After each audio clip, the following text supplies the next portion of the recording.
มือนี้แอดมี่เดมาฟังได้ซึ่งไอทีนี้7/2แล้ว UMP กับ XM8 เนาะสิมีเพชรในเกมเพชรในฮับเนาะเพชรในฮับอยู่18,000เพชรถือว่าคุ้มเลยเนาะไอทีนี้ราคา1,100,000กีบเด้อเผื่อสนใจอยากแลกอยากซื้ออยากขายทักเฟซเด้อแนะนำทักเฟซเท่านั้นเพื่อได้ถึกโปรเป็นแอดสิบฮับพี่สอบเด้อไอดีนี่กามทองเนาะกามทองคันทองนี่เลยเพชรตัวนี้เนาะเพชรมีอยู่เพชรในเกมมีอยู่900เนาะแล้วก็มันให้ฮับมือละ50เพชรไปประมาณ300กว่าวันเนาะถือว่าคุ้มเลยเนาะไปฮับเอามือละ50เพชรถือว่างามเลย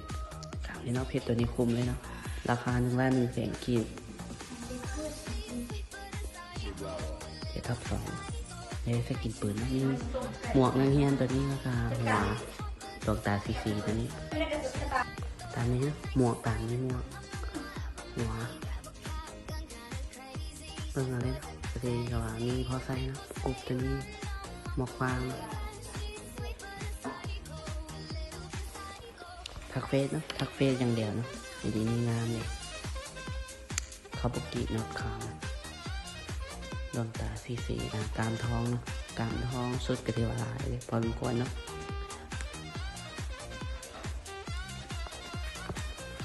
เสื้อนักเรียนตัวนี้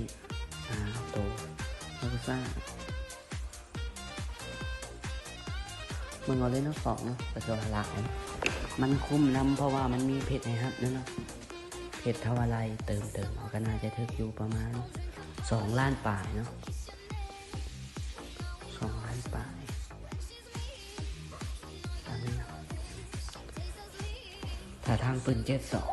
72ถ้าทางเปิดตัวซีเนาะงามเลยเลือกใส่เลยโตท่าสกายวิ่งก็มีเนาะตัวมังกร2 ตัวเลยตัดหน้าที่สกินปืนและอินโฟลัน2ตัวนี้ดาเมจ1 AK ดาเมจ2สกาตัวนี้เนาะ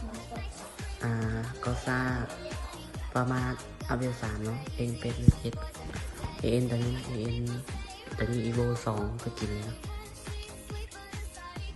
NVD อัตรานี้รุ่น P7 เนาะ MP5 EVO ตัวนี้2กับนี้ PS อัตรานี้2 PC0 P90 อัตรานี้2ก็ทำนี้2 EVO ตัวนี้ทอมสัน EVO เนาะทอมสัน4-5สกินเลยคลิก2-4กับนี้ทอมสันอย่างครบเนาะนี่เลยซองยาว EVO เนาะสมแพงกว่า EVO ซองยาว5กับนี้ซองควงอัตรานี้2ซองคุ้มเขียวกับนี้ซองควง8นัดกับนี้สกินสไนเปอร์ EVO 2สกินเอาไปสนใจทักเฟซตามนี้ได้